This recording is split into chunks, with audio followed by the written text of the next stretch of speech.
மழைக்காலம் நல்லா சிலுன்னு காத்தடிக்குது. மேகம்லாம் அப்படியே ஜம்முன்னு அப்படி பறந்து போய்கிட்டு இருக்குது. இந்த அருமையான ஒரு சூழலை இயற்கையை ரசிக்கணும்னு எல்லாருக்குமே ஆசை இருக்கும். அந்த ஆசையில் தான் இப்போ நானும் வந்தேன். இதே ஆசை உங்களுக்கும் வரும், நியாயமானது தான். வரும்போது இதெல்லாம் வீடியோ எடுக்கலாம், ஃபோட்டோ எடுக்கலாம், செல்ஃபி எடுத்து போடலாம், இதெல்லாம் நினச்சிக்கிட்டு வந்தீங்கன்னு வச்சிங்களேன், தயவுசெய்து அந்த மாதிரி எண்ணத்தை விட்டுருங்க.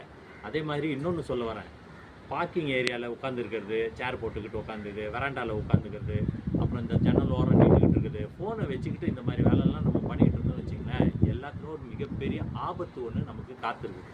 அது என்னன்னாக்கா, இடி மின்னல் எந்த நேரம் வேணாலும் வரும். மழை காலத்தில் அது வர நேரத்தில் என்ன ஆகும்னா, இந்த ஃபோன் இருக்குது பார்த்தீங்களா, என்கிட்ட வான்னு இழுத்துருவோம். எல்லாத்தையும் கிராப் பண்ணிக்கிட்டு இழுத்துட்டு நமக்கு அது ஆபத்தை விளைவிக்கும். அதனால் என்ன பண்ணுறோன்னா, மழை காலங்களில் இந்த செல்ஃபி எடுக்கிற வேலை, வீடியோ எடுக்கிற வேலையெல்லாம் விட்டுருலாம்.